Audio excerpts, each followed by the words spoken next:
Estudo sobre o Evangelho de João, parte 49, 22 de fevereiro de 2024. João capítulo 10, do versículo 19 ao versículo 30. Tornou, pois, a haver divisão entre os judeus por causa destas palavras. E muitos deles diziam: tem demônio e está fora de si, porque o ouvis. Diziam outros: estas palavras não são de endemoniado. Pode, porventura, um demônio abrir os olhos aos cegos? E em Jerusalém havia a festa da dedicação, e era inverno. E Jesus andava passeando no templo e no alpendre de Salomão. Rodearam-no, pois, os judeus, e disseram-lhe: até quando terás a nossa alma suspensa? Se tu és o Cristo, dize-no abertamente. Respondeu-lhe Jesus: já vos tenho dito e não credes. As obras que eu faço em nome de meu Pai, essas testificam de mim. Mas vós não credes, porque não sois das minhas ovelhas. E como já vos disse, tenho dito: as minhas ovelhas ouvem a minha voz, e eu conheço-a, e elas me seguem. E dou-lhes a vida eterna, e nunca hão de perecer, e ninguém as arrebatará da minha mão. Meu Pai que me deu é maior do que todos, e ninguém pode arrebatá-las da mão de meu Pai. Eu e o Pai somos um. João 10, 19 a 30. Devemos notar primeiro nesta passagem que conflitos e controvérsias nosso Senhor ocasionou quando esteve na terra. Lemos que houve uma divisão entre os judeus por causa de suas palavras, e que muitos deles disseram que ele tem um demônio e é louco, enquanto outros tinham uma visão oposta. Pode parecer estranho, à primeira vista, que aquele que veio pregar a paz entre Deus e o homem seja motivo de discórdia. Mas aqui, suas próprias palavras foram literalmente cumpridas. Eu não vim trazer paz, mas espada.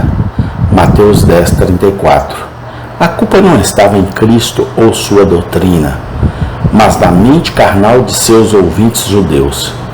Nunca nos surpreendamos se virmos a mesma coisa em nossos dias. A natureza humana nunca muda.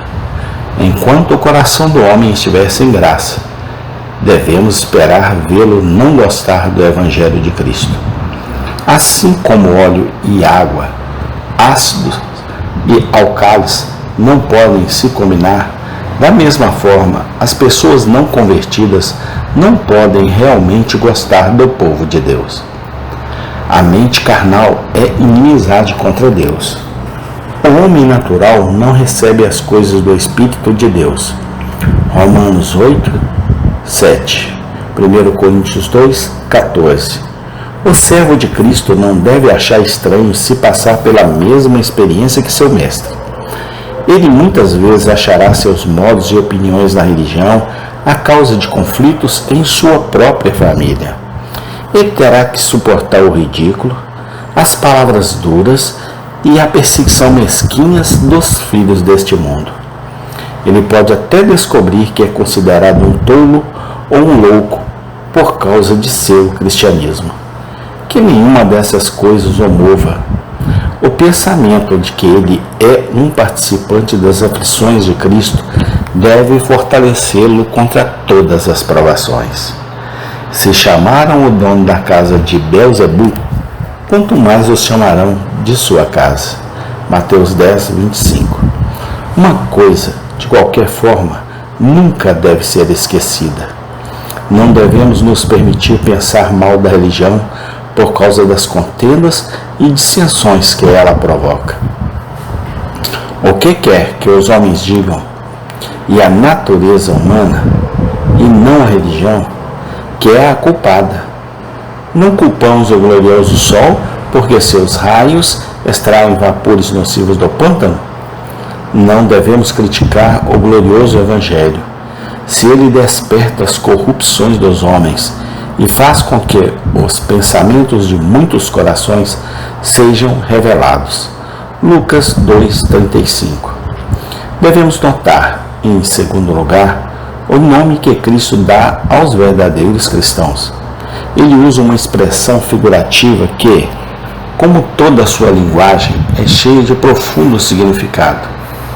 Ele os chama de minhas ovelhas.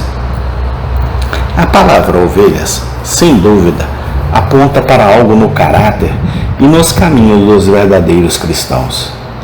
Seria fácil mostrar que fraqueza, desamparo, inocuidade, utilidade são todos pontos de semelhança entre a ovelha e o crente.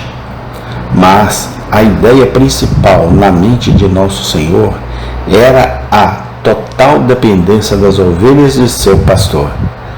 Assim como as ovelhas ouvem a voz do seu próprio pastor e o seguem, os crentes seguem a Cristo.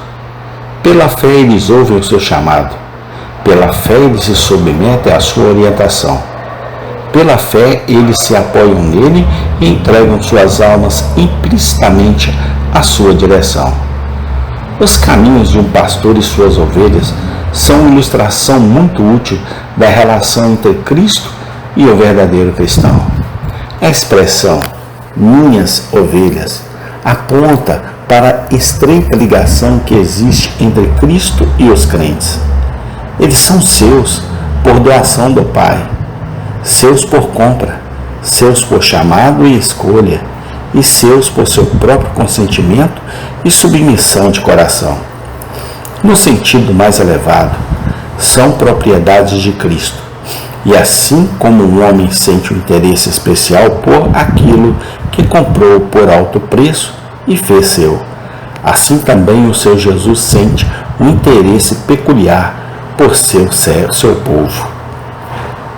Expressões como essas devem ser cuidadosamente guardadas na memória dos verdadeiros cristãos. Eles serão encontrados aplaudindo e fortalecendo o coração nos dias de provação. O mundo pode não ver a beleza nos caminhos de um homem piedoso e muitas vezes pode desprezá-lo. Mas aquele que sabe que é uma das ovelhas de Cristo não tem motivo para se envergonhar. Ele tem dentro de si uma fonte de águas jorrando para a vida eterna. João 4,14. Devemos notar, por último, nesta passagem, os vastos privilégios que o Senhor Jesus Cristo concede aos verdadeiros cristãos. Ele usa palavras sobre eles de riqueza e força singulares. Eu os conheço. Eu lhes dou a vida eterna. Eles nunca perecerão, nem ninguém os arrebatará da minha mão. Esta frase é como o cacho de uva que veio de Escol. Uma forma de discurso mais forte, talvez dificilmente possa ser encontrada em toda a extensão da Bíblia. Cristo conhece seu povo com um conhecimento especial de aprovação, interesse e afeição. Pelo mundo ao seu redor, eles são comparativamente desconhecidos, descuidados ou desprezados, mas eles nunca são esquecidos ou negligenciados por Cristo. Cristo dá a seu povo vida eterna. Ele lhes concede gratuitamente um direito e título ao céu, perdoando seus muitos pecados e os revestindo com uma justiça perfeita. Dinheiro, saúde e prosperidade mundana, ele muitas vezes sabiamente retém deles, mas ele nunca deixa de dar-lhes graça, paz e glória. Cristo declara que seu povo nunca perecerá. Fracos como são, todos serão salvos. Nenhum deles será perdido e lançado fora. Nenhum deles perderá o céu. Se errarem, serão trazidos de volta. Se caírem, serão levantados. Os inimigos de suas almas podem ser fortes e poderosos, mas seu Salvador é mais poderoso, e ninguém os arrancará das mãos de seu Salvador. Uma promessa como esta merece a maior atenção. Se as palavras significam alguma coisa, contém aquela grande doutrina, a perseverança ou continuidade na graça dos verdadeiros crentes. Essa doutrina é literalmente odiada pelas pessoas mundanas. Sem dúvida, como qualquer outra verdade das Escrituras, é passível de abuso. Mas as palavras de Cristo são muito claras para serem evitadas. Ele o disse e ele o tornará bom. Minhas ovelhas nunca perecerão. O que quer que os homens possam dizer contra essa doutrina é uma forma que os filhos de Deus devem manter firme e defender com todas as suas forças. Para todos os que sentem dentro de si as obras do Espírito Santo, é uma doutrina cheia de encorajamento e consolação. Uma vez dentro da arca, jamais serão lançados fora. Uma vez convertidos e unidos a Cristo, eles nunca serão cortados de seu corpo místico. Hipócritas e falsos professos, sem dúvidas, naufragarão para sempre, a menos que se arrependam.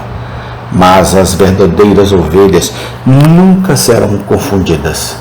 Cristo disse isso, e Cristo não pode mentir. Eles nunca perecerão. Receberíamos o benefício desta gloriosa promessa? Cuidemos para pertencer ao rebanho de Cristo. Ouçamos a sua voz e o sigamos. O homem que, sob um senso real de pecado, foge para Cristo e confia nele, é um daqueles que nunca serão arrancados das mãos de Cristo. Amém. Tem continuação. Ó Deus, muito obrigado pela salvação em Cristo Jesus, nosso Salvador. Amém.